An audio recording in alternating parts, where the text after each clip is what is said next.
Good morning. Welcome to our quarterly download.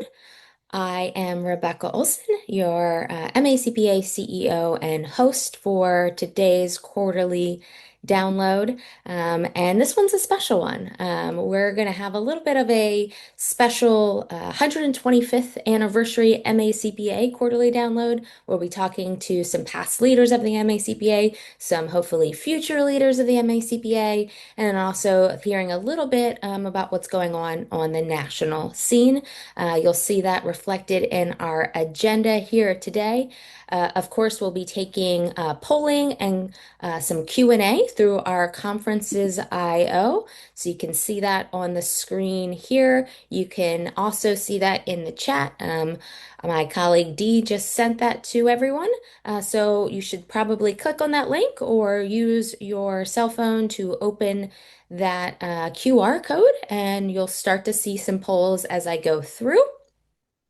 And with that, we can get started and go through some polls. So the first poll here is how we always like to start every MACPA meeting with good news. So a little positivity download. I know it's been a little muggy and rainy here in Maryland, so we need some sunshine, some bright, happy things to celebrate either personally or professionally for you all. And so someone's retired. Congratulations. A couple people are retired. Awesome. People are making vacation plans, headed out to Ocean City tomorrow. Um, I finally cleaned out my garage. Good for you. I have some things on my to-do list around the house as well. A daughter's home from college. Somebody has a new foster pup.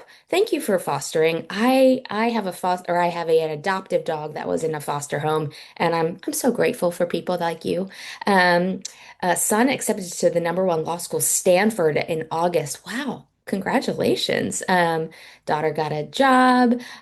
Somebody's rescue dog is becoming a therapy dog. That's awesome. My previous dog, Raleigh, did Pets on Wheels, where you go visit people in nursing homes and things with dogs, and it was a real delight to do that with him. Um, Somebody moved to a no tax state. I don't know if I should be excited that because that means you don't live here in Maryland anymore, but I am excited that you're still being a part of our MACPA community. Completed a major annual conference. Recently returned from a Rhine River cruise. Oh, that sounds beautiful. Loving a new software. Awesome. That's not always the thing you hear when you think of a new software implementation is loving it. Sometimes there's some, adjustments. But thank you for bringing a little sunshine into our day as we get started on our quarterly download. The next thing I want to bring up is to see what area are you in our great profession? I talk to students a lot, and this is the thing I want to highlight to students all the time. People that are considering this career, once you have this accounting and finance knowledge and background, you can really go anywhere. And so I love the diversity that we have in our profession and in our community here at MACPA. So let's see, who do we have today? The retired people are out in full force today. I love that. Thank you for being a part of our community and continuing to invest and to leave a great legacy for those coming behind you in our profession. We have a good portion of government folks with us today as well. Thank you for being here. About a quarter with private companies, a couple with public companies, and about, let's see, it's 16% in a public accounting firm. Of course, you could add that sole practitioner to that doing client work, but great to see you all here. We have an other, so as always, let me know what the other is, so that we make sure that we're capturing all of our members here. The next poll I want to direct you to, and then at the end, I'll kind of open all the polls so that you can make sure you can contribute if you'd like, is what's going on, right? We acknowledge the good news, but we don't want to ignore the challenges that we have in our businesses and in our careers. But we want to make sure that we're helping to provide resources, for you in these challenges. And so, what's your top challenge? Not sure if retirement is a challenge or not, but it could be. It's a big adjustment in life. And actually, I've thought about what could we do to help people, because we have a good portion of those retired members. What could we do to help them make that adjustment, and really be find opportunities to give back in volunteer roles and things. So, upskilling staff. I see there. We're going to have some conversations about that. Regulatory changes, motivation. I'm not sure if that's of yourself or of your team, but motivation is hard, especially when it's been a little dreary. And I certainly feel that. Job search, succession, finding good staff, using AI safely. I see a couple of those. Important safety, right? Absolutely. And looking to test out some things, to try some things. We know AI is changing the way we work. It's changing the environment around us, and so in some ways we need to embrace it, but of course embrace it with safety in mind. And let's see, any others? Burnout, not enough staff. Finding talent. Yep, still a problem. I feel like there's, top three things that um, frustrate and are the challenges that pretty much all challenges could go into, right? It's either talent, staffing, it's technology, whether that's implementing new or learning or being safe with, and then regulatory changes. And I know I saw that in there as well. So we want to provide resources for you. And so thank you for letting us know not only what's good, but where your challenges are. With that, I would like to invite Bill Sheridan, our Chief Communications Officer, up. He's going to introduce our partner that's sponsoring this download this quarter. So I'm going to hand it over to Bill. Yeah, thanks, Rebecca. We're thrilled to have the folks at Ramp with us as sponsors for today's download. Ramp has been just a terrific partner of ours over the last couple of years, and they're doing some really exciting things too. I just had a conversation for our podcast yesterday with Brad Gustafson, who is the head of the accounting partner channel at Ramp. And Brad told me that beyond the things like expense management and accounts payable and business banking and all the things that we know and love Ramp for, that they're now setting themselves up as kind of the AI operating system for accounting firms, which I think is really interesting and exciting. Just helping firms better serve their clients through the strategic use of AI. And I know I saw a lot of you are AI is one of those top concerns that you're worried about at this point. So solutions on the way from Ramp, really exciting stuff there, and I can't wait to share that conversation with you. But here with us today is Blake Rudolph, who is Senior Manager of Enterprise Accountant Partnerships at Ramp. Blake, the floor is yours. Thanks so much to you and to Ramp for being here with us today. Yeah, thanks, Bill. Thanks, Rebecca. Excited to chat with y'all for a few minutes here. A little bit on Ramp. We are not a skateboard company, so I'll start with that. But we are an AI forward, agentic forward, back office spend management organization, as Bill mentioned there. And so most folks know us as the corporate card, bill pay, expense, spend management, back office system. And we've really pivoted over the last several years into this AI world. I saw a lot of comments at the beginning on the protection of data with AI, which is certainly top of mind for us as we go to market with agentic features. We do have ZDR, which is zero-day retention, with our agentic functionality within the platform here. So all IP is protected. It is yours. You own it, both on the accounting firm side as well as the industry side, depending on where you sit within your organization. And so continue to think about Ramp as, again, corporate card, spend management, reimbursements, travel, bill payments, even procurement in the back office, and using agentic agents to be able to help you code and do low-level tasks, data entry, and then get that all into your ERP system natively there, whether that's a Sage Intacct, a NetSuite, a QuickBooks Online, a Xero, Business Central, Acumatica, you name it. And so feel free to continue to look into the ecosystem here as new tools come out with artificial intelligence, with different spend management and back office automation. We are more than happy to help you, and we're just thrilled to be and continue to be a partner of MA CPA here.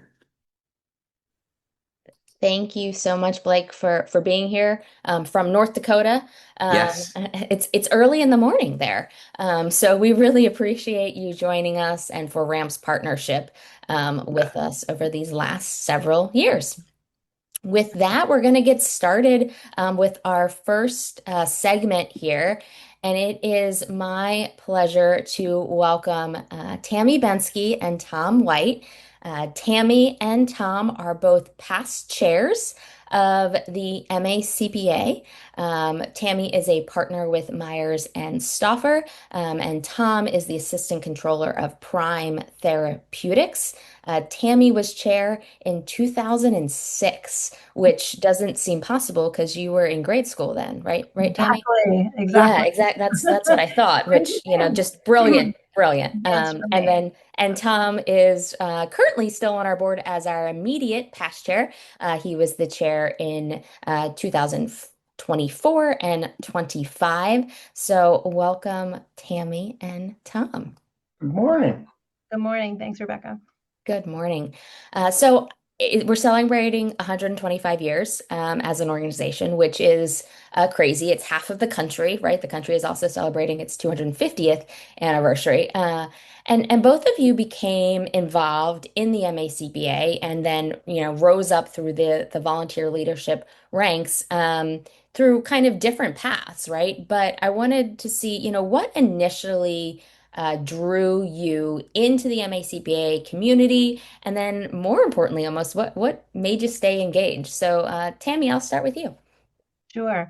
So, full transparency, I initially got involved with MACPA for selfish reasons. I had a manager who set a goal to get involved with an outside a professional organization. And right about that time, that goal discussions were taking place for the year, this email just popped up in my inbox from the MACPA. So didn't really think twice. I just jumped right in at the opportunity to meet the goals that my manager had set for me. So and boy, did I sign up for something interesting. It was the structure and governance restructure and governance task force that the association put together, and it was wild, right? It was we took the organization, completely dismantled it, and put it back together for the benefit of the members, and that was pretty impressive to me.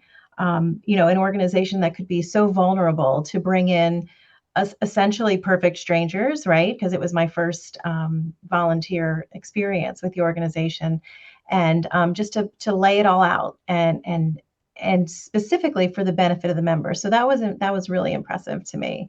In terms of what makes me stay engaged, it is something that, in part, something what Tom Hood said a long time ago. It's for some reason it stuck with me when he said that the work we are doing as part of the association has to be done. We have to promote the profession, protect the profession, and if we don't do it, then who will? Mm. I'm super passionate and invested in my own well-being as well as that of the profession and those that are in it. So, if we don't do it, then who will, right? So that has always stuck with me over the years. But other than that, it's just that every time I do something with the association, I feel good about it. I get so much, benefit back from it, and every opportunity to interact with so many smart, talented CPAs just sort of filled my cup. So, in addition to making positive change in the profession, I get to expand my network. I get to meet, great people, and just really, I just feel great about giving back to the profession that truly has been so great to me. Awesome. Thank you. And that is a good call to action for those of you that say, my staff just aren't engaged. They're not networking, they're not doing something. put a goal on the goal in the Right. review conversation. And then let us know and we'll send that email right at that time and just perfectly line it up for all of you. But thank you for sharing that, Tammy. Tom, your path maybe looked a little different. I think we think of people getting involved because maybe there's that goal or a firm connection, but you actually, I think, joined post your career in public accounting. So tell me about what drew you to the MACPA community, and then what has you staying engaged?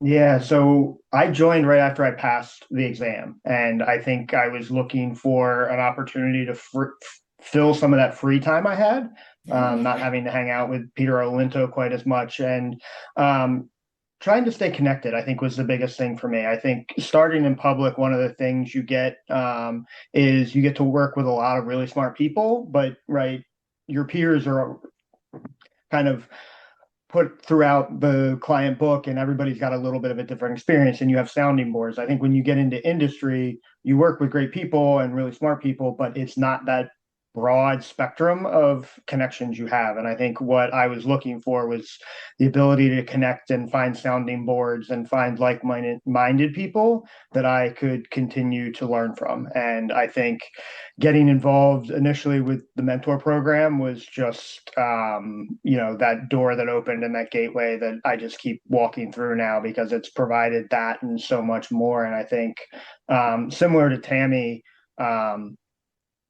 I have gotten so much from this profession that I think what keeps me coming back now is just trying to give back a little bit versus how much I've been able to get from the profession. So it's really a service-based function at this point for me of really giving back and just helping people see the immense value that the association brings to all of our members, both locally and nationally. And, if I can give back just a little bit of what I've taken out of it, that's just really important to me at this point in my career and this point in my, volunteer path at the MACPA.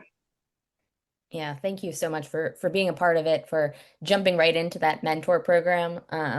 And I think that's such a key part of who the MACPA is and our community, right? The mentorship and the leadership development that people kind of get in a different way than they would inside an organization, right? And Tammy, I know mentorship and leadership development has been an important part of your journey. And I wonder how you've seen that need for professionals that you come in contact with, even in now, right, in a very different talent environment, probably than you kind of came up through leadership in. How do you see that mentorship, leadership development need in across the generations, I guess, of professionals that you work with?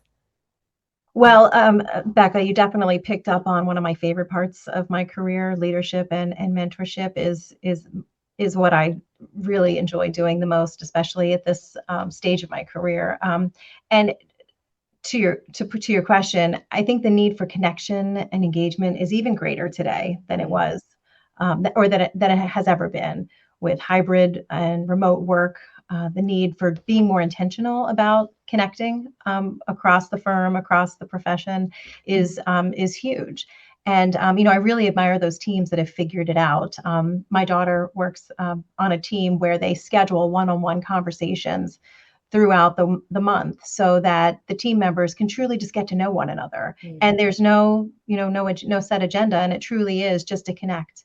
So in terms of that need for mentorship and leadership, it's never ending, and I think ramping up as we just explore different working environments. And I think it's great because it really puts that intention around it. You have to stop what you're doing and make an effort to reach out. And when we all do that, we just come together in a way that's really special. I was last week in Kansas City with a group of recently promoted senior accountants and delivering our firm's leadership training. And the constant feedback that I got was how excited they were to meet one another because, we're truly, we have no limits in terms of hiring and staffing projects. We don't need to be bound by being in the same office or the same region. We don't travel. We just we work across all offices and geographic areas. And some of these people have worked together for a couple of years now, and they were meeting for the first time. So it's really really special, and or to get that all together, to get everyone together, and just to be there as a leader, watching newly promoted seniors who are early in their career, just seeing how they interact together and really thrive on talking to people with more experience, and who can just give them the advice that they can take on to further their own development. It's been great, and I truly enjoy that part of the job. Absolutely. Yeah, it is so different. It is. Even from, just a few years ago, how the intentionality needs to be there, right? It was at Mhm. first, okay, everybody's starting to work from home or hybrid or whatever, and we have these, virtual happy hours, and they were kind of awkward, maybe fun at first, but awkward. But now it's like, okay, this is how we work. How do we Yeah. build this in? How do we mentor? How do you lead? And how do you intentionally bring people together? MACPA has been fully remote pretty much since the pandemic, and how we intentionally bring people in person together, and then how we connect with those one-on-ones and getting to know each other, is it's different, but it is we're figuring it out, one day at a time, I think sometimes. And I think though I think young professionals are figuring it out. I asked the group how many of them had a mentor, and Mm, I think they were thinking of our formal program, and not many raised their hands. But when I re-asked the question of how many have sort of an informal mentor or someone that they look to for career guidance, nearly all of them raised their hand. So I think it's a really positive outlook on the value that mentorship brings. absolutely. Tom, we talked a little bit about how the profession has changed, and that's not just the profession, right? That's kind of just the world and the business environment. And we just talked about that workplace, but technology certainly changing, regulation, as we saw with the challenges earlier, talent expectations, and how people connect, right? What change have you seen, or what stands out most to you over your time in the profession and in your involvement with MACPA? I mean, I think you see the hard trends with regulation and technology and those things that are always going to be there that are driving the change. But I think um, if you step back and look at it, to Tammy's point, we are connected throughout the company or the country now, right? And it's not just go in the office and do the cooler talk. How do you be intentional with it? And technology is enabling that. And right, I think I've watched the MACPA change and really, I'll say, pivot. What was best for our members 5 years ago, 10 years ago is very different now. And I think that intentionality in serving the members and serving the profession has been huge. And it's how do we pivot from being, I'll say, what was more likely a CPE first kind of association to this community, to this mentorship, to this connecting body that is really enabling our members to stay on top of the hard trends as well as monitor the soft trends, and then form those connections, not just inside firms and companies, but more broadly, right? We talk a lot about mentorship and just how it drives. And Becca, you and I were in New Orleans last week at council. And one of the great things about that is, right, I spent half an hour talking to Calvin Harris out of New York, right? And Calvin and I met through the mentor program, and he's still somebody I rely on heavily of just advice, not about the profession, just personal of what's going on. And I think the MACPA has continued to evolve to enable those connections and enable those type of moments for a lot of our members. And I think that pivot has been huge, and we've kind of seen um, that pivot enabled by technology, but I think it's also trying to figure out how we're meeting all of our members' needs and not just those in one sector or another or in one demographic or another. And I think that's been really cool to watch the team come together and really enable that and really lean into it, right? It is probably a little bit of an uncomfortable change, as all companies have, as you work through something that's tried and true, but understanding what's important to the members has been awesome to watch as part of the board. Yeah, thanks for calling that out, Tom. Being together last week in New Orleans for AICPA Council. For those of you who don't know, AICPA Council is the governing body of the AICPA. And when I explain it to people that don't really understand the AICPA, or friends are like, "Why are you going to New Orleans? I thought you worked for the Maryland Association of CPAs." Well, I'm like, "Well, I'm going to like the Congress of CPAs." AICPA is governed by delegations from every state, and the state societies get to be part of that. And it is so cool to be in a room of 500 really passionate people about this profession, that this is not their job. They are not being paid to be there. I'm paid to be there. I work for the association, right? But this delegation is there working on the profession in an active way. And I think that's something that we're seeing, that was kind of built in, but not always didn't need to be as intentional in the past at MACPA, right? Like the CPE, the bringing together the community, that was just part of what we did. That was part of how you grew up in a firm or a corporation. Like, you became a CPA, Tom said, and you went and joined the association and you started to get involved. And we're seeing that we have to be more intentional how we invite people into the community, how we mentor people, how we ask for their engagement. To Tammy's point earlier about, if we don't do this work, who will? And so this is my little 2 second, soapbox or plea to our members, is it's to become engaged, to really to give back, to not just kind of show up, but to show up and connect with the people, because I think that's really how you get the most out of this community. And in the past, when we had to get together for in-person CP, because that's all it was, and you had to get your 4 hours of ethics or whatever that was, it was easy. It kind of, you're going to talk to people at the coffee line. Now it's got to be a little bit more intentional. And I think even me, I know we get a little bit lazy and we go, I don't want to sit in traffic, especially when it's raining out, to go somewhere and all these things. I can just be online. But we're looking forward to doing more and more in person to bring that community together. So I'm curious, as then I made that plea. So now I need to know, what's in it for me? That's the question that everybody asks, like, why should I get involved? So, Tammy, I'll go back to you. How has involvement in the MACPA and the broader kind of professional community impacted your career and your leadership journey over time? Becca, I would say that it's been transformational. I don't think I would be the same leader that I am today if it weren't for MACPA early in my career.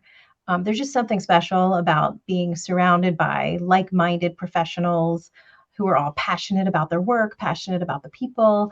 Early in my career, MACPA gave me the opportunity to meet mentors that showed me what great leadership looks like. They didn't just help me become a better CPA. They sort of opened my mind to think bigger and pursue leadership roles personally than I would have thought possible. It's almost like MACPA gave me the opportunity to practice leadership. I came right in on my first volunteer experience and led a committee. And that was very early on in my career. I think I was a senior accountant at the time. So just being given that opportunity to lead early has helped me develop into the leader that I am today. So many good role models, such access to brilliant minds, and such transformational and inspirational leaders really helped me develop my own leadership style. In addition to that, I mean, the connections, the people, it has really just been life-changing, really. I've made some incredible contacts and great friends, confidants, champions. We support each other. And while, over the years, my involvement has, peaked and valleyed depending on, personal and professional things that are going on, I know my network is in place and it's Mm. strong. So, I always tell younger CPAs in our office that you can be great on your own, but you are really unstoppable with the right network behind you. And for me, MACPA has been that network. And I am truly grateful for all the experiences that I've had over the years and, just continue to look forward to more. Wow, that's great. And I love that unstoppable word because that was kind of Lexi's theme for her year as AICPA chair was that together we are unstoppable. And so, absolutely. Tom, how about you? How has the MACPA and the broader just being involved in your profession impacted your career and leadership over time? I mean, I don't know that I can say it any better than what Tammy said. And it's funny how a lot of our paths follow the same thing, just with getting involved with good mentors and having that network. And I think for me, I wouldn't be where I am without the MACPA. Even after getting my license, which is exceptionally important, right?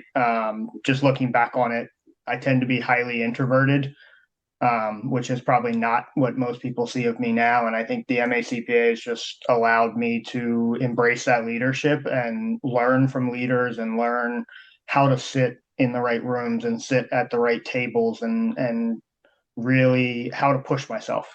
I think Tammy, probably similar to you. When I got involved with the MACPA, I was a senior accountant in an internal audit shop, and here we are, more than a handful of years later. I don't think I would have ever imagined sitting where I am without the connections, without the mentors, without the friends I've met along the way that I can call and say, "Hey, I'm going through this. I need help." And that's just been humongous for me. And I think a lot of people view mentorship as kind of a one-way street. And that's absolutely not the case, right? I can tell you, when I first got paired with Ken Kelly, who was chair of the board at the time, and then shortly thereafter, Calvin, I think they got a lot out of that too, of just having the conversations of what's going on at all levels and what are other people seeing. So I think for people really to embrace that mentorship aspect of it is really important. And I think, I think if you step back and look at great leaders and just where they've gotten to, I think that's a key data point in their career. And I think the MACPA enables that. And I think, again, without that, I would not be sitting here. I would not be able to do the things I do and be able to, give back as much as I am. So truly, similar to Tammy, grateful for everything the association's given to me, and then enabled for me to do in my career. Thank you, Tom. You've both been great mentors and friends of mine over the year. And I'm so grateful that we have leaders that continue to invest, continue to show up, to mentor. And I love how both of you talked about it's the community, right? We have a small but scrappy team at the MACPA. We do a lot of work. We hope that we provide, value and things that find engaging activities and learning for all of our members. But it's really the 8,500, 8,000, depending on the day, of you all that create the value here, right? Those mentors, those people are you all connecting to each other, and we get to provide that space in that environment. So I'm grateful for that every year. And as we celebrate 125 years of doing that, which is again crazy, and we look forward to the next 125 years, I want to close with this question. What gives you optimism about the profession in particular, kind of the CPA, accounting and finance profession broadly, and then, optimism about this community that has, gone through different changes and evolved. But I'll start with you, Tammy. What gives you optimism? The people, right? We've always attracted people who deeply care about their work and their community. And I think the next generation of CPAs is no different. They're smart, creative, and they care about making a difference. I think that's something I'm seeing a lot. It's not just about the job, it's about what does the job mean and how does it impact my community? And I love that for everyone. Technology is a great reason for optimism. We're able to while it's scary, right? It's moving fast and changing constantly. It's really exciting, and we're just able to create such great value for our clients, able to do more and do it differently. Um, I'm also excited about the alternative pathway to CPA. I've actually seen a resurgence of interest in my office specifically. Some people who have sort of put it off as it's not going to happen have jumped back into the books, and it's really exciting, not only for the profession as a whole, but for them personally. They're gonna go to different places in the remaining years of their career, specifically because of alternative pathways. So that to me is very exciting, and I just love the way it's really changing the trajectory of so many people's careers and their lives. So, I mean, when I look toward the future, I see a profession that's not just adapting to the constant pace of change, but thriving. And it's really always been like this. So I think we're really good at change, and we'll just continue to do so. And I'm super excited to be part of it. I love that. CPAs, we're good at change. Yeah. I like that new motto. I don't Yeah. know that we're always known for it, but I think it's interesting that AICPA is launching a new branding campaign, and it's about CPA representing trust, right? Which of course is part in, our middle name, public trust, right? Right. But I love that. CPAs, we do change well too. Tom, how about you? What gives you optimism about this profession? And this community here at MACPA. I mean, I'm optimistic now because I'm just going to follow Tammy around and say ditto at everything she says because it's the people, it's the technology. But I think at the end of the day, too, it's the resilience to change, right? Like everything is changing, and yet at the same point, everybody gets worked up like, oh, AI is going to take jobs. Well, AI is not going to take accounting jobs, right? Our skill set is too valuable. We've gone from green bar paper to Lotus to Excel, right? We're gonna tackle AI, and I think we're really embracing things. And I think it's not just the embracing of the technology and the next generation coming in and right how they view it differently. But I think one of the things that I'm really starting to see in the profession that gives me optimism is the and, right? We're Mm. accountants and what, right? And we're not just CPAs, right? We do a whole lot of other things. I think you saw the list when we opened, right? We have people adopting dogs and talking about retirements and moving and doing all these things. And we're so much bigger than just the one thing people see us do, right? And we've talked about it in larger groups that we have people that are baseball players and marathon runners and race car drivers. And I think all of those things we're really learning to embrace and really show how cool this profession is. And it's not just the fact that the debits are always on the left and the credits are on the right. It's the and I think that's what really gives me optimism is we're going to see people really break out of those shells and really show the state and the world how cool CPAs are. And I think then you're going to see just kind of an influx of people who are interested in this great profession. And you're really going to see how much stronger we are more broadly. Tom, just to show how closely our thoughts are aligned, this is on the back on my bookcase behind me. Oh, wow. I love that. The and. It's the and. The end. We're whole people showing up to work every day with families and hobbies and passions and insights and wisdom and all kinds of different experiences and backgrounds. And that's what makes us great CPAs, and it's what makes us great, people in this community really great. So thank you both for joining me. I did see some questions come in the social Q&A. We're going to come back to that at the end. And so I'm going to move us along because we have a quick update we want to do from Annapolis here. Last time we met actually was in March, so we are still in the middle of our session. So a quick recap on where we landed in Annapolis this session. There was over 2,600 bills in that 90-day period. 887 passed both chambers. MACPA tracked 198 different bills that had implications on the CPA profession and businesses in our state. And then we provided testimony ultimately for 7 different bills. Of course, Tammy alluded to it, but the biggest win we had over this last session was enacting legislation that would create an additional pathway to CPA licensure. And so that effective date is October 1st. It passed unanimously, both houses, and then was signed by Governor Moore in late April. Actually, if you saw the picture with my bio earlier in the PowerPoint presentation, that was actually that day of the Governor Moore signing that bill. I was able to take my niece to the signing ceremony. I put on a future CPA t-shirt for her, and that was a really cool experience for her. But this basically adds that other pathway.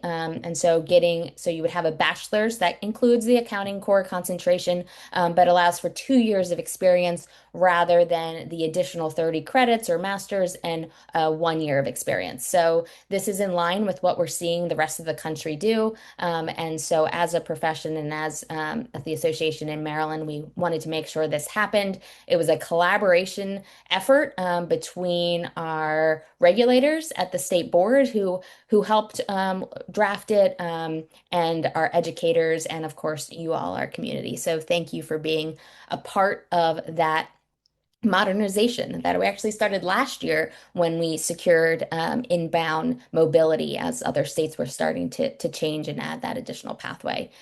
Some additional advocacy wins. So there was some request by the comptroller, you might remember, for the last couple years, we've had on our legislative agenda to really support the comptroller and her budget. If you deal with the comptroller's office at all, you know that they are under-resourced, right? And so we have supported Comptroller Learman in her request this past session for a 25 additional staff positions to really maintain the service levels and actually improve, maybe not maintain, but improve the service levels, especially this summer, because in August they're doing some major system modernization. Of course, I guess it's been about a year and a half when they brought on the business tax portal and the individual, I believe it will be launched in August. So we're really grateful that request was made. The other thing, there was some technical changes to PTE, and I'm an auditor by trade, and I've ran the association or been in the association for 13 years. So forgive me on the technical nature of this, and I'm going to try my best. But there were some changes to PTE that were made last year in the Budget Reconciliation Financing Act, the BRFA, kind of last minute, that changed some things. So what we were able to do this year, working very closely with the Comptroller's Office and, of course, our amazing, amazing, amazing State Tax Committee, and Karen Cirillo in particular, thank you so much. They were able to delay that change to 2027 and preserve an optional apportionment-based calculation method. So that was really just because it was a last-minute thing last session, and so some technical amendments there. So grateful for that.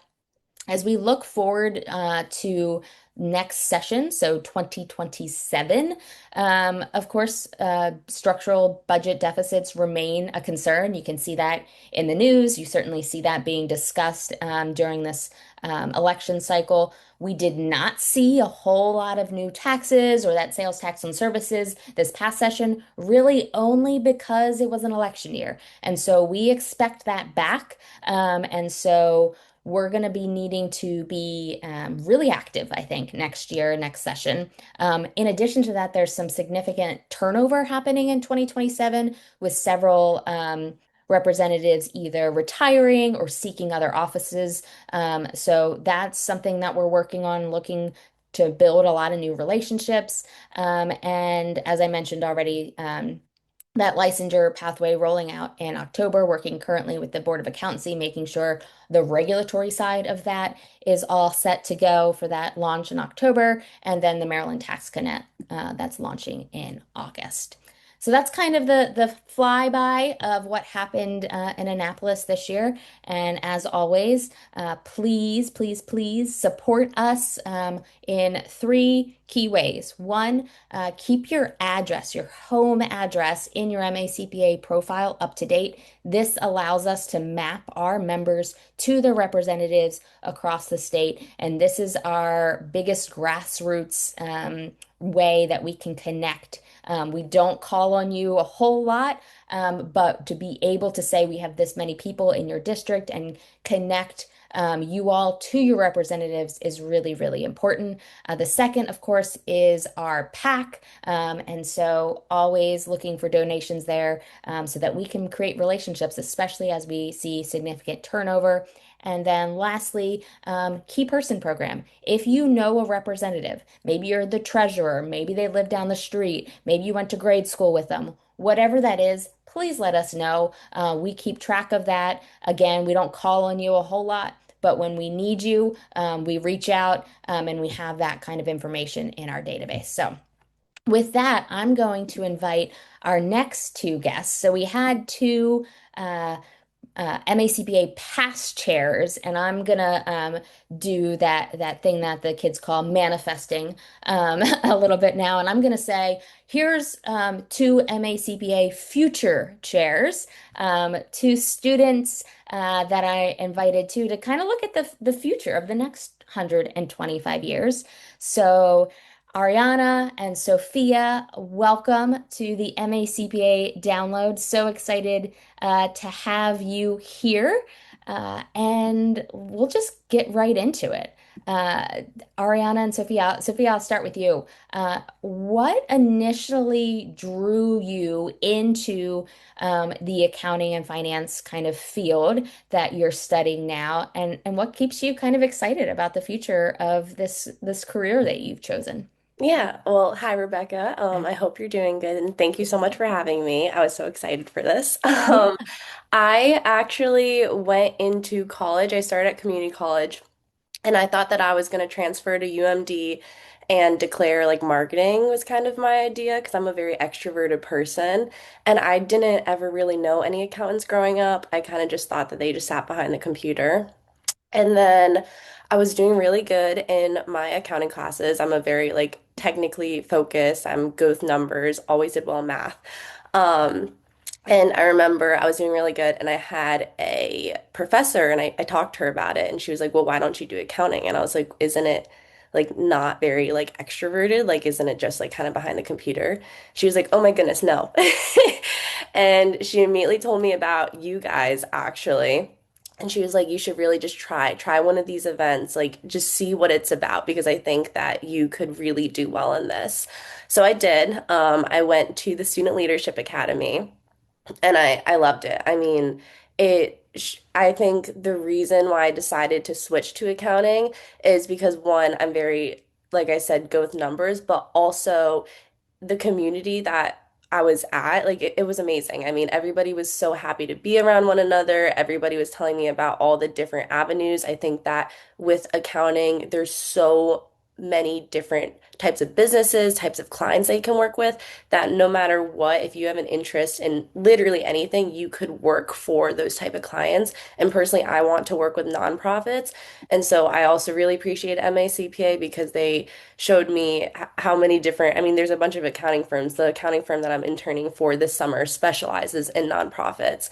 And I'm very excited for the switch. I think that one, it gives you a lot of career stability because you always will need accountants. And I think that it is a career that needs more of us. And two, like I said, I could really end up anywhere. And if I don't like it in one place, there's going to be another opportunity in another place. And luckily, with organizations like MACPA, you will be surrounded by so many people that are like, "Hey, I know this job. Why don't you try this?" Or "I know this person. Like, let me connect you." Yeah, Sophia, I love that. It is about the community that attracted you. That's Hmm. awesome. It's so Yeah, exciting. it totally was. Yeah, that's amazing. And you've done some amazing things. I remember meeting you at that Student Leadership Academy, and it's great to see you kind of continue your career journey. And I'll bring in Ariana. Is it Ariana or Ariana? I know it can be pronounced different ways.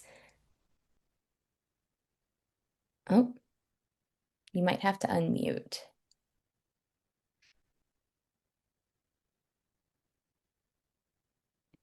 Or maybe we lost her. You know what? That's okay. You hear me?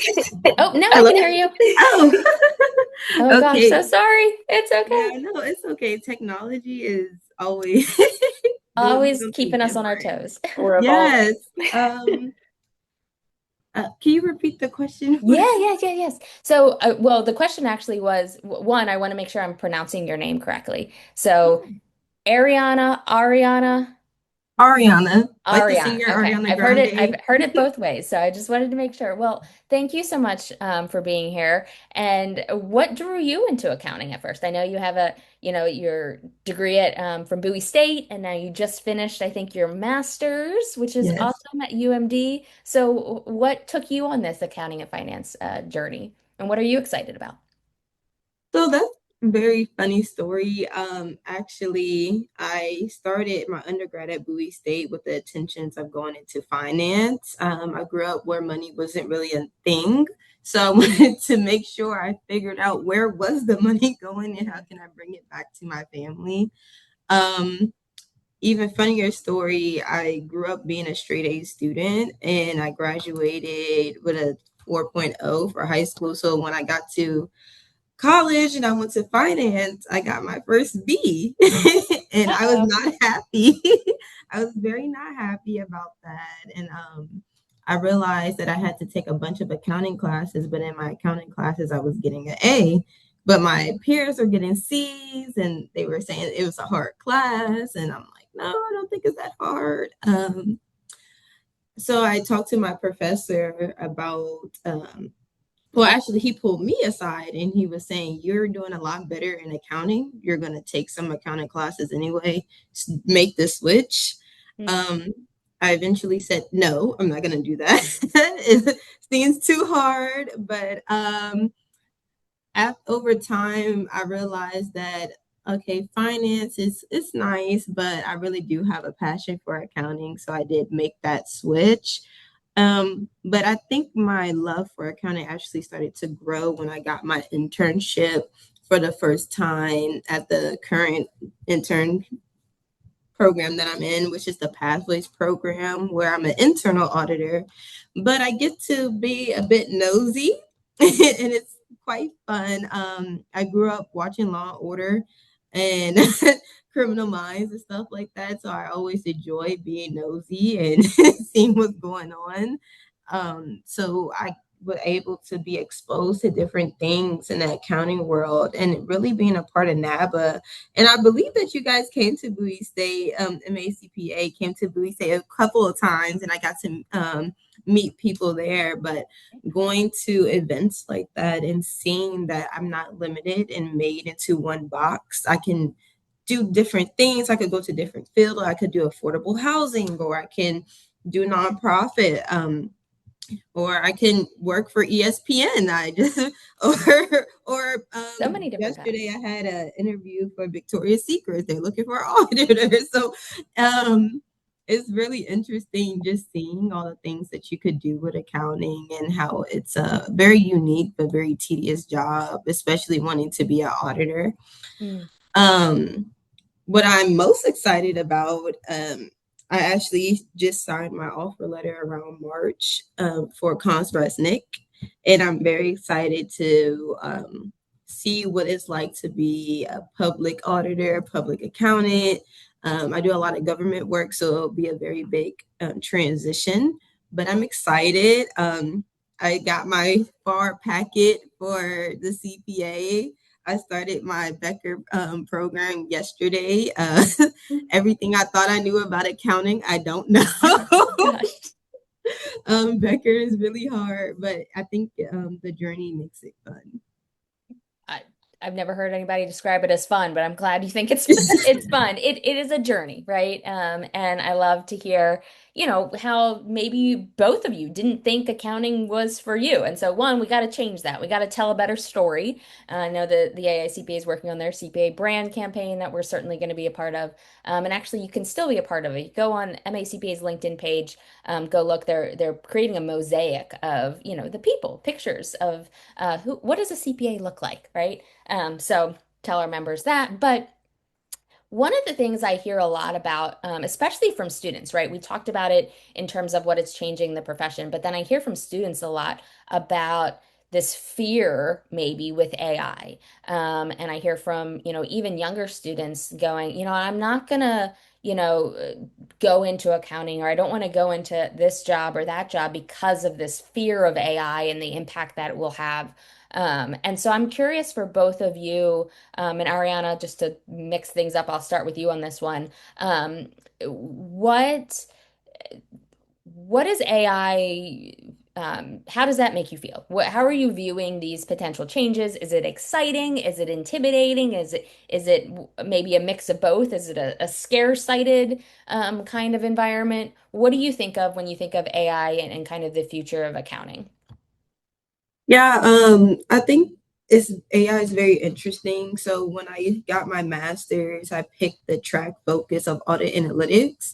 Hmm. Um, at first, I thought it would just be regular auditing, but it's not. It's actually very AI heavy.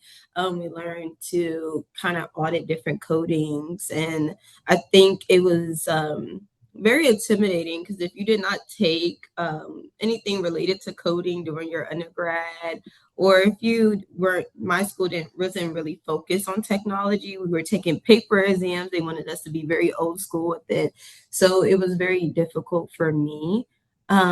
But I have had discussions with my friends about AI, and I think AI is a great assistant. It's a great, what I like to say, another intern. You could Hmm. go to it, ask questions. You can use it to make the work a lot easier, but you have to verify the information. You must go back. You cannot put all your eggs in one basket with AI. And it also breaks ethics, right? Because now we're just spitting out whatever is coming through AI and providing it out. So that's not the best way to go about it. Another thing that I have heard, even when I was doing my career journey, is that some accounting firms are more looking towards auditors, but they want to see auditors that have a lot of AI usage, that know how to use different programs and different technology, which is kind of sometimes hard to keep up with because it's so Hmm. many different things that AI is consistently making. But I do think, as far as will it take jobs, is it scary? I think anything that has changed and anything that's new is can be scary. But I Yeah. feel like if you take the time to really see how you can manipulate it and use it to your advantage and make it your assistant, but not your boss, Yeah. um, it could be a really nice thing to have for different fields. Do I think it's taking jobs? No. I think if we're talking about going to CVS and going to self checkout, maybe. But I feel like accountants are always going to be needed, no matter what. And I think that's also saying going into accounting field, it's a safety net because no matter Yeah. what, is always going to be needed. My nana tells a story when computers first came out. They thought like everything's going to be over, jobs are going to be gone, the world was falling apart. And I just feel like maybe it's just a full circle moment. And then after Hmm. this, maybe holograms will happen. And then after holograms, we'll see the flying cars. And Yeah. so it's always going to be changing, but it's nice to know that going to UMD definitely prepares you for that change, and they make sure that they're very AI heavy right now. So if you're going to UMD right now, you're you're good. If you're You're getting not, prepared. maybe this most schools need to kind of catch up. Yeah. Awesome. And Sophia, what about you? You know, you think of nonprofit work that you're interested in, and you think of AI in the future of work, and you're still in undergrad. And what do you think about AI? How do you see it, changing the profession? Yeah, personally, I am an advocate for AI. I think that as long as it's ethically used Hmm. correctly, I think that just like kind of what you were saying, Ariana, with your grandma, how like she was like, oh, when computers came out, we all were freaking out, and now I look back and I'm like, I can't believe accountants did all this by hand. Yeah. I don't know how they had lives, but but I think that AI is kind of just like another technological advancement, and I think that it could honestly make the profession more enjoyable. I think that it could definitely get rid of some daunting tasks, and it can make the work that you do more efficient. Also, I think that when people, have someone, for example, do their taxes, a lot of the times they're looking for the reviews. They're looking to see who the accountant is, and they're not paying you to have AI do the work. They're paying you for you. And I think that because humans, like, they need that human interaction, they need that trust. That's why AI can never replace humans themselves. Yes, they can, yes, AI can make it more efficient. Like I said, I mean, for example, with schoolwork, since I started using AI, I use it to study, and I guess I'm not really studying less, but I'm studying more efficiently. I mean, I Mhm. see the what I'm getting out of it much more productive than when I'm doing everything by hand. So yeah, that's how I see AI. I also see it as kind of like an optimistic approach too, because like I said, I think that it will make it more efficient and enjoyable for accountants to get through some of the daunting tasks. That's a great, I love the optimism both of you have. And speaking of that optimism, I want to ask you all both the same question I asked Tammy and Tom. But before I ask that about what gives you optimism in terms of the future of our profession and our community, I also want to give you the chance that like you have, gosh, it's 200. We have 200 people on MACPA. So 200 members of this community. As students or as a recent student, a recent grad, Ariana, what would you want to tell these bosses or future bosses or colleagues of yours? What should we know as we are looking to hire, to engage, to help mentor and grow you both as leaders in this profession? What should we know? I know that's not, I went off script for you. But anything we should know if you have this audience of folks here, curious to learn like how can we best support you as you launch your careers in this great profession? What would you want us to know? Um, So I guess for me, I'm a big advocate of community outreach. I even reached out to you and shared an idea about how can we bring a MACPA to Bowie High School. I Something that I loved about UMD was the fact that UMD has tons of connections, and I was able to really explore and dibble and dabble and meet people in different career fields. And I think that is something that needs to be applied to all schools, but preferably high schools.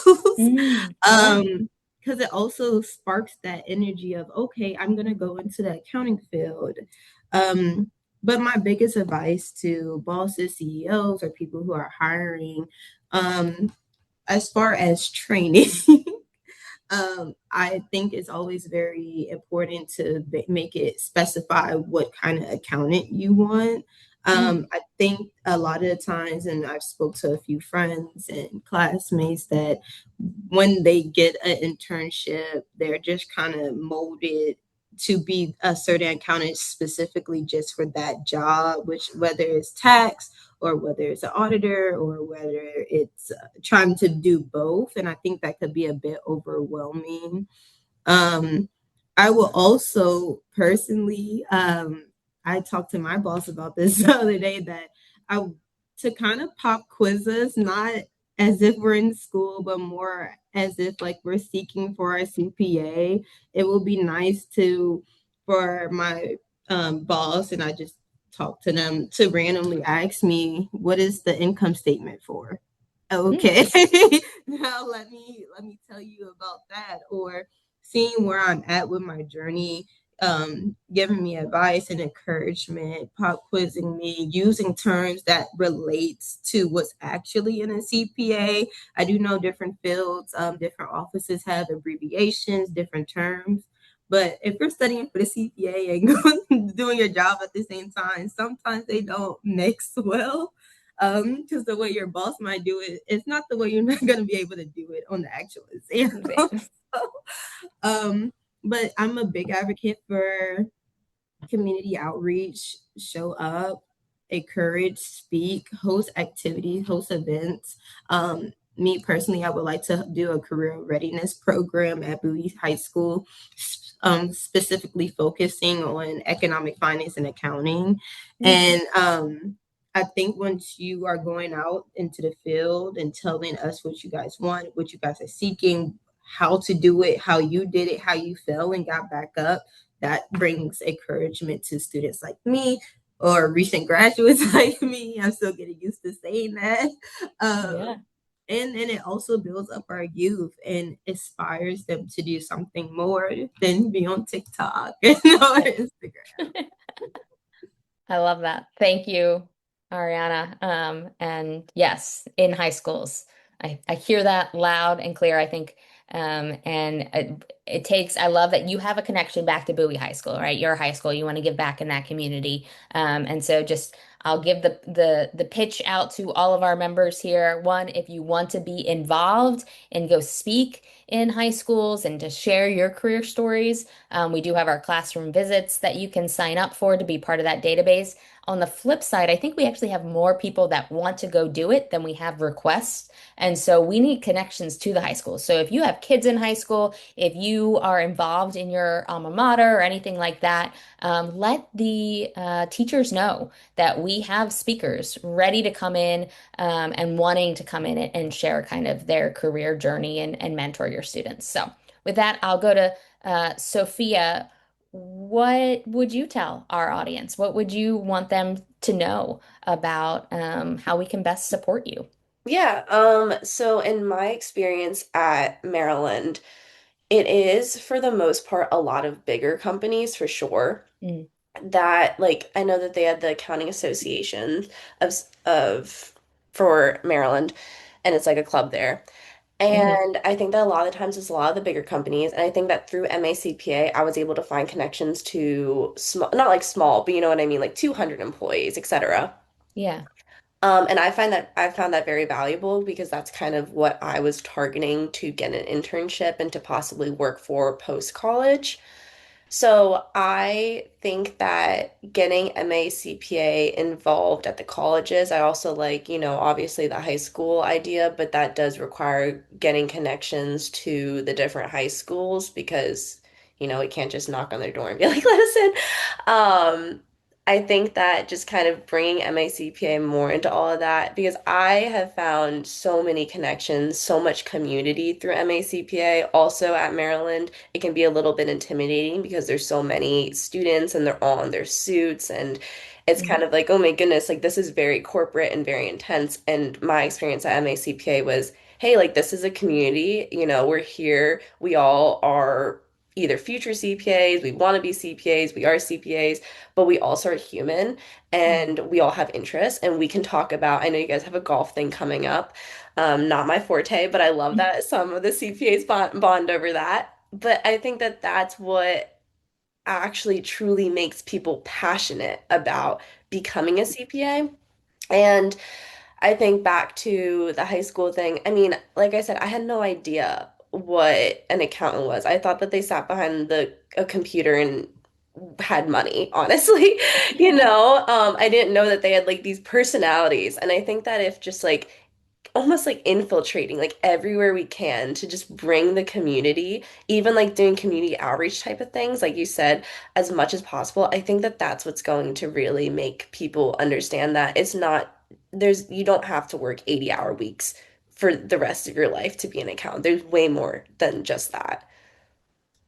I love that. And you connected right back to what Tom and Tammy said. And Tom, particular when he talked about the and, right? Hmm. That this is a Yeah. community of people. Like, yes, accounting is the foundational, common language that we all speak. But it is so much more than that when you bring people together and how we mentor and lead and impact and serve our community so much more broad. So thank you, Sophia and Ariana, for joining us. I see some uh, thanks to you in the social Q&A. Somebody said, I enjoy hearing from these ambitious students. Reminds me of myself and the peers I worked with over the years. So thank you for joining us.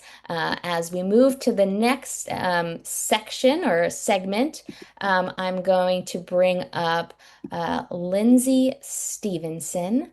Lindsay, thank you for being here. So we had Brad this morning from North Dakota, and now I'm having Lindsay from South Dakota. Correct, Lindsay? You're there, yes. Yes. So we're just covering the Dakotas here in Maryland, and I love that.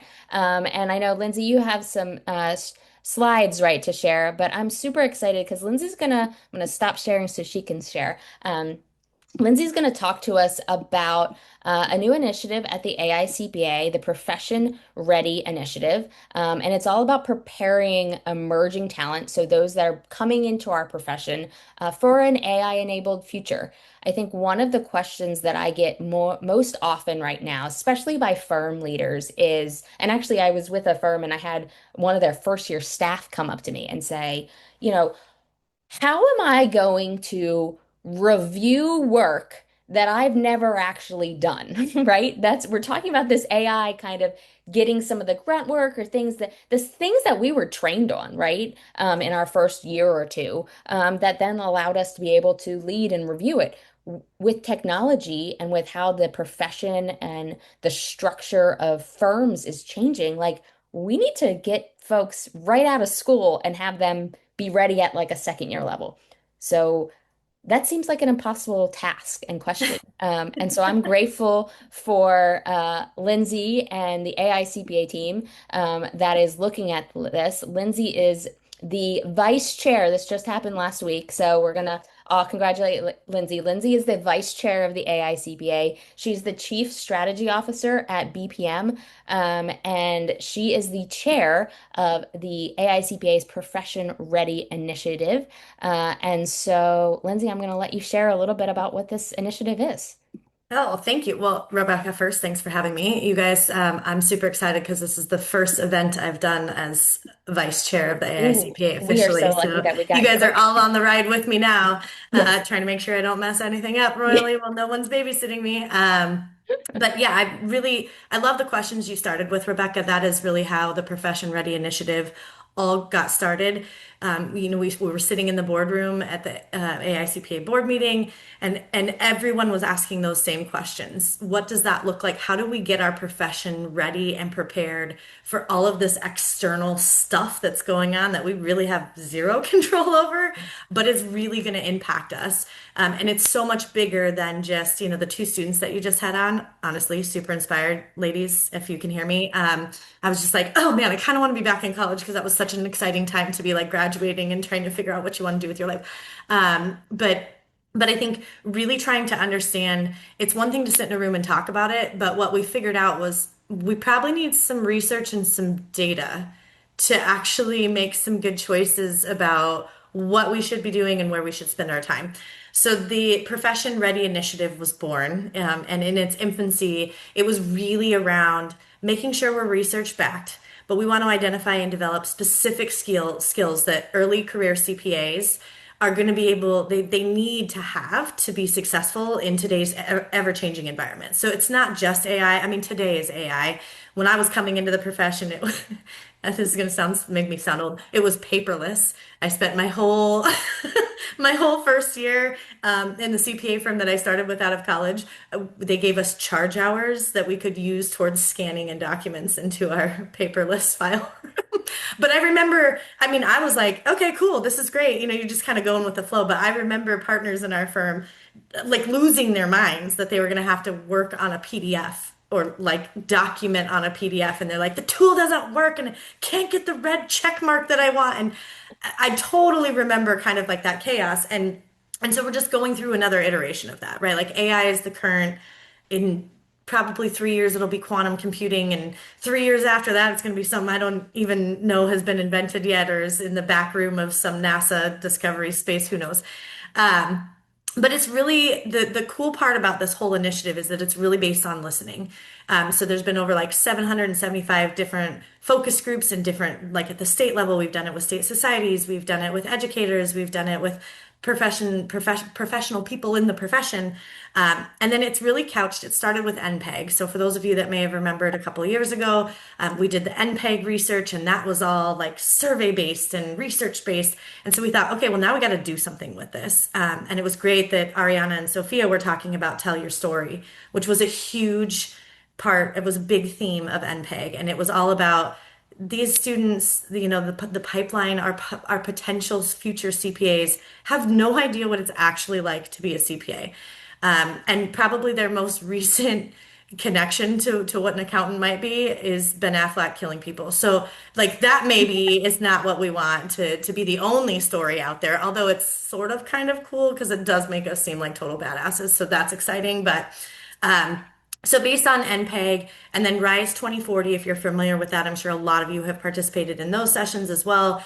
We just took all of that information and we're trying to put it all together to figure out what the heck do we need to develop for the profession, for the students that are coming into the profession to hit the ground running, and for employers to not feel just completely like, I don't know what to do with myself. And that's kind of how we all feel right now. I mean, I'm feeling it at BPM. All of our leaders are feeling it. We're like, how do we get them where we need them to be when it took us 10 years to get to where we need them to be? Because that's how experiential learning works. So it's really around how can we get a skills framework set up? How do we actually deliver in a learning solution that is accessible and readily connected to those skills? And then how do we make sure that we bring educators along with us? Because like, let's be honest, they're the foundation of our profession, right? Like all of those kids coming out of academia, thank God for all of the teachers that get them ready. And let's make sure that the teachers are not left behind where we say, well, the profession's doing this with or without you, right? Like we want to do this together. So that's kind of the core tenets of what the Profession Ready Initiative has been built on. So this is the team.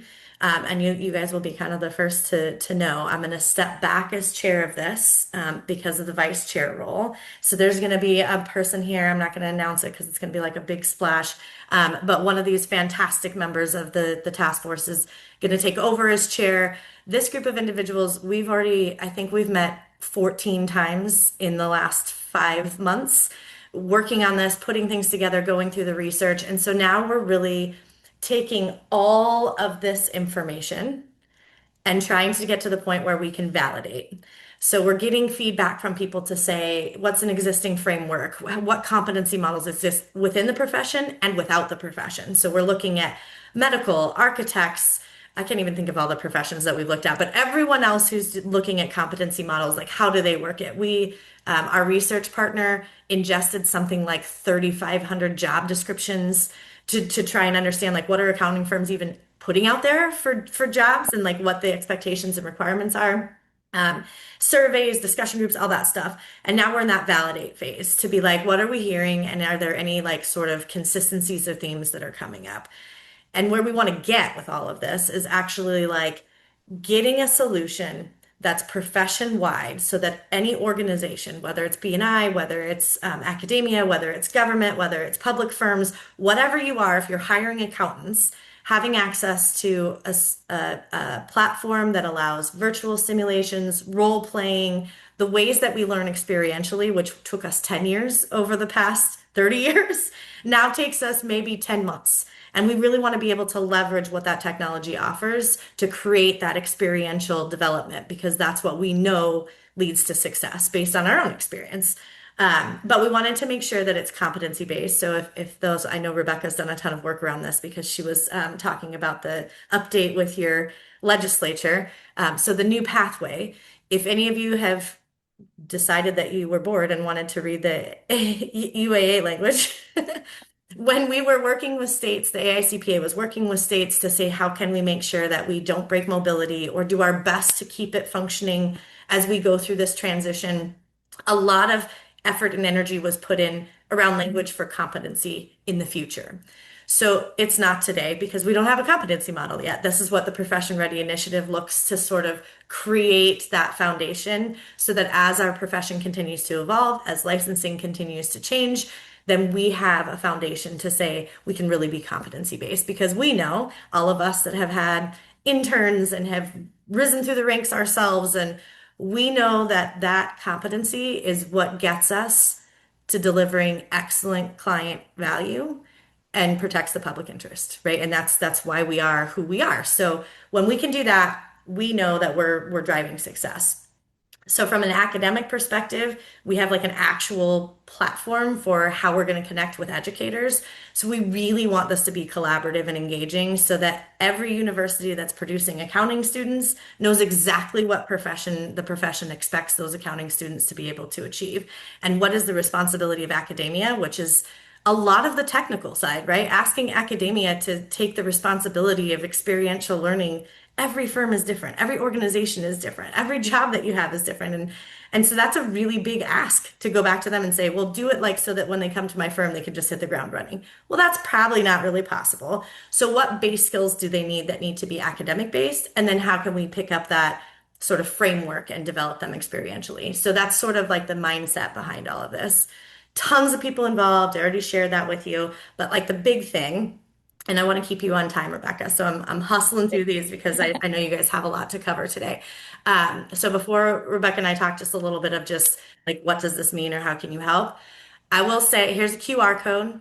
If you want to get information about the Profession Ready Initiative, way more in depth than what I'm sharing with you today, sort of where we're at on the timeline. There is going to be a draft for public comment that's going to come out this year. So you'll have an opportunity to give your feedback on you guys are insane. Oh, this looks like we're headed the right way. If you want to express some interest in saying like, hey, I want to actively engage in this and I have some thoughts and feedback, you can do all of that. So you can use this QR code, you can email the Profession Ready support team, and we just want you to be super engaged because it's our profession, right? And it's going to take all of us. I think I was just listening to these students, Rebecca, and thinking like, man, I love how fired up they are of like, here's what I need to be successful. Here's how you guys can support us. And I think that messaging sometimes gets lost from some of us old dinosaurs that have done things the same way, for 20 years. Like, I mean, if I told you what my journey was to CPA and to chief strategy officer, you'd be like, well, that's kind of like a lot of work and you had to do a lot of things that like I would never do. And I'm like, yeah, like we need to like embrace that. And I think our role, all of you who are sitting on this call, if you are a manager or you're leading in some way or you're responsible for the development and growth in others, this is going to be a massive change for us. I don't even know if it's going to be as much of a massive change for those coming out of college because they're already sort of change management gurus. Like their whole life has been changing the last 10 years from a technology perspective, from a licensing perspective, right? They're kind of used to like, oh, that's different. Okay. But for us that have been in the profession for a long time, we're not really used to like massive change happening constantly. And so this is going to be a journey for us too, where we just kind of have to lean into like, well, I don't really know the answer to that. Let's try this thing. And it might fail. And then we might try some another thing. And that's kind of how we have to approach this. So Beck, I'm going to take the slides down because then you and I can just have a chat for the last couple of minutes here that we have together. So what do you want to know? What else? What's going on? So I'm sharing my screen because while you were talking, so I don't know if you saw, I emailed last night the Alexis on the AICPA team because at council last week, we did an exercise around Profession Ready, kind of helping to hopefully validate or prioritize some of these competencies that, all of that research has come up with. And it was the hardest thing because we were given these competencies, and actually we were given, I think, five more because I kind of combined the technical ones into one because that was the hardest part of like an aspiring entry level future CPA coming into your workplace right now.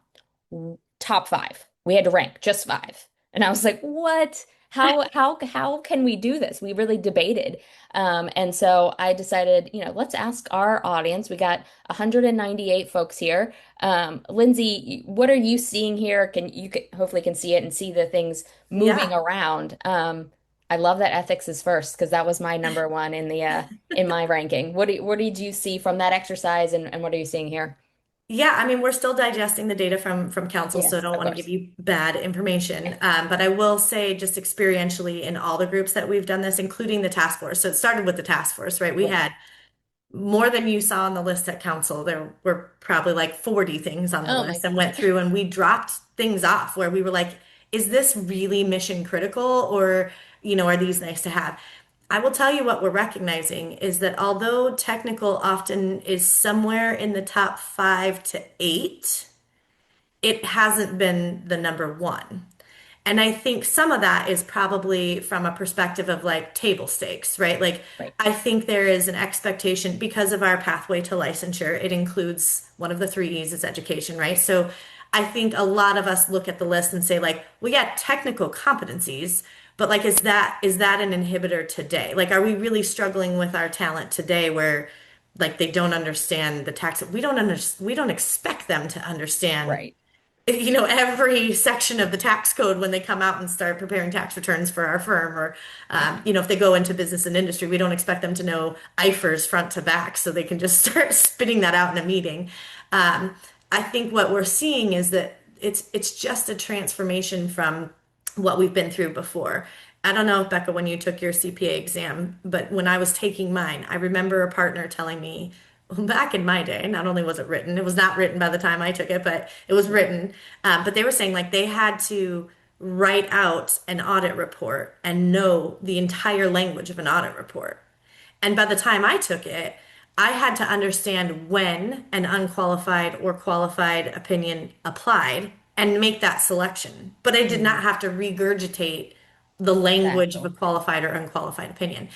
And I see like where we are today, the same thing. This is just the next evolution of tech. We're in the same situation.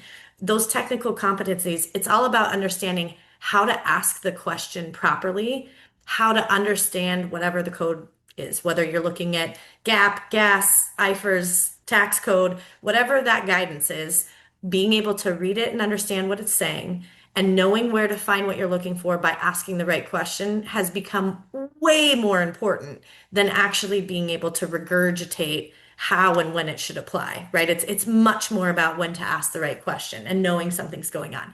And that still takes like that is going to be a part of this Profession Ready initiative is like how do you have that experiential learning to know when to ask the right question or to know what the right question is, which is much different than memorizing what those technical components are. So I think that's an interesting thing that we're seeing still important, but not the number one important thing.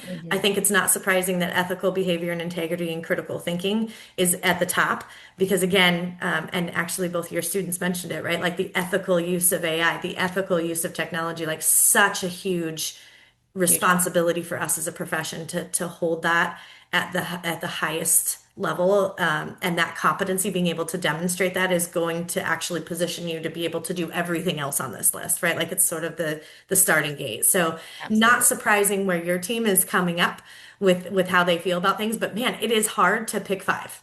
Like that is, Yes. we do hear that. They're like, oh my God, you can't. And I'm not telling, we are not going to just go with 5 skills. That I promise you that won't be the result of any of this. But really, like, this will be an evolving process, I believe. So even whatever gets put out on day one, on day 365, it might be different based on what we're actually hearing from organizations that are using it. And yeah, this was really beneficial, or this really didn't matter at all.